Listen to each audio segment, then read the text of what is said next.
I'm Tania Rogers, and you're listening to Mindful Hustler, the podcast helping entrepreneurs get out of their heads and onto building their dreams. Together, we're building businesses while balancing minds. Let's dive in.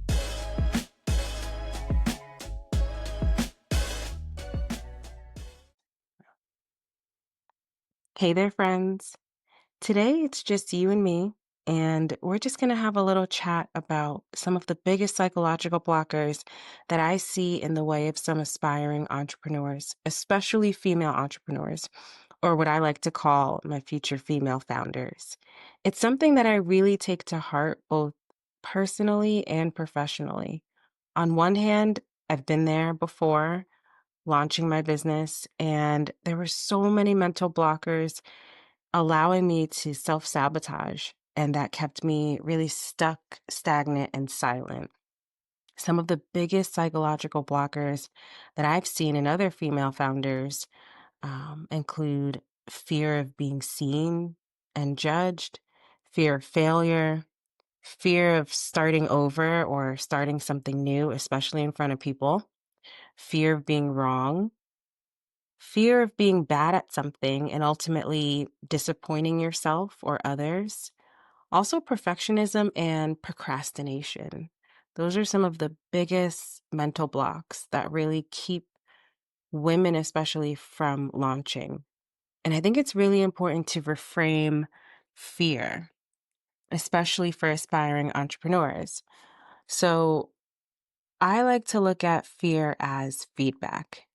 It's like your friend knocking on the door to tell you that you have some extra strings tied to something that you may need to address before advancing to the next level.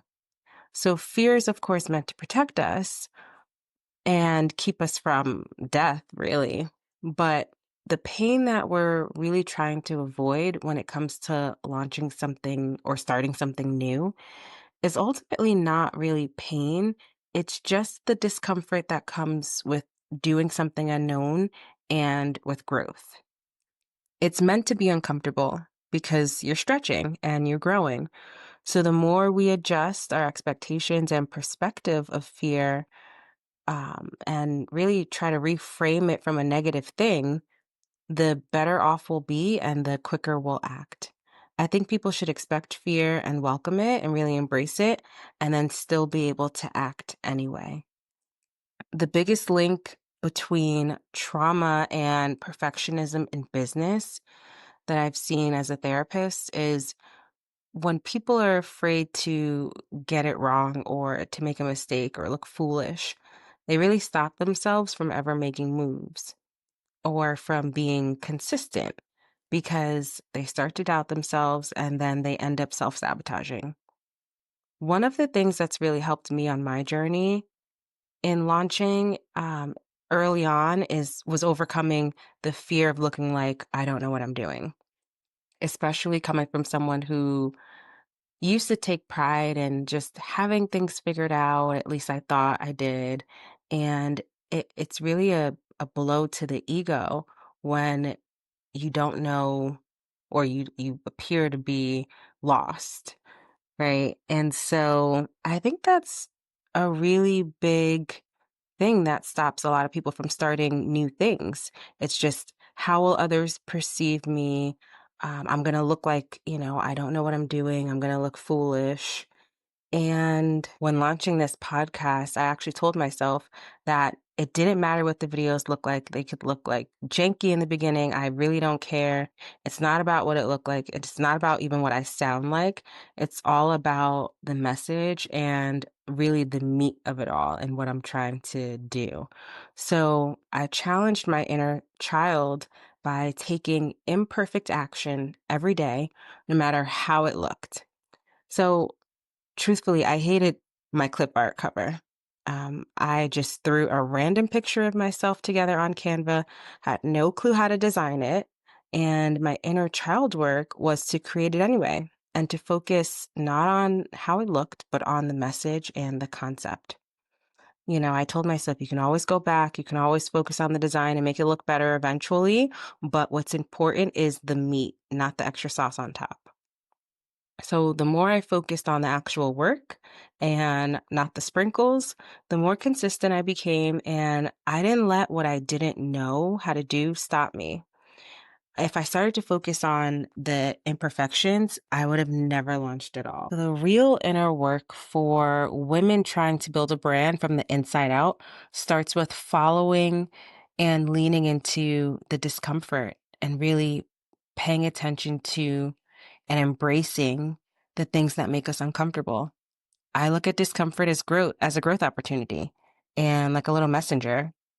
So anything that scares me, anything that makes me feel like I want to freeze, the inner child work that I do for myself in business is to go that way and to lean into it because I know that's the universe telling me, "Hey, there's some chains here that are still shackling you and you might want to overcome them by breaking them." So the inner work starts with leaning into the things that make us uncomfortable and then having the courage to act anyway. You may not always feel confident. In fact, I think confidence comes after doing the hard and scary things over and over and over again. But even before that, you really just need courage. You just need courage to try and to start really overconfidence. And the inner work behind building a brand and a business that's in alignment with your soul is to recognize your conditioning and your wounds that are keeping you small, stuck, and stagnant. And most of the time, it's going to be from the really old childhood wounds where you learned different messages of not being enough or being too much. And you were shamed or scolded or outcasted in some way for having your own opinions or ideas. So once you work through the conditioning, then I think it's really important to identify your actual authentic voice and thoughts separate from what you were conditioned to think and believe. Most of the time, the negative self talk and beliefs were adopted by us early on, and we don't actually believe those things. We just haven't challenged ourselves enough to think new thoughts that actually resonate with who we are today or who we want to become. So, once you know your authentic voice and values that are true to you, I think it's a lot easier to build a brand from an authentic place and you're much more of an impactful leader because your messages have more clarity and truth to them. And you're no longer self sabotaging from being who you truly are. One big mistake I see a lot of high achieving women make when trying to launch their first business is attaching it to their self worth. When someone does that, rejection typically will take them out. And anyone who works for themselves, anyone who's ever built anything knows rejection is just a normal and healthy part of the process. It's actually necessary because you could learn a lot. You do learn a lot from, how to refine your process. And ultimately, it's just a normal thing that you encounter. And when someone attaches their business or brand to their worthiness, they can't get over whenever they experience rejection because they take it so personally and it really slows them down and hinders them or stops them altogether. Some of the best advice that I could give women who are scared to be seen, even though they feel really called to start something or to lead, is some advice that I was recently given. And that's visibility is spiritual work.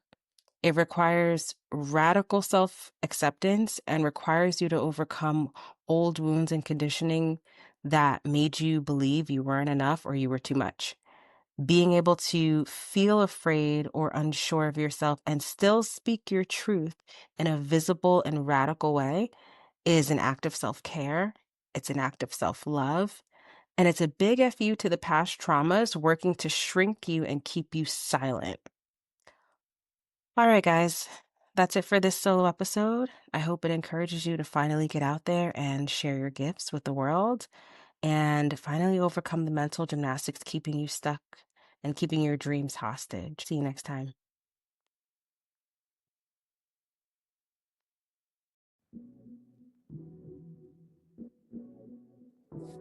Thanks so much for listening. If you like this episode and you don't want to miss another, make sure you subscribe. See you next time.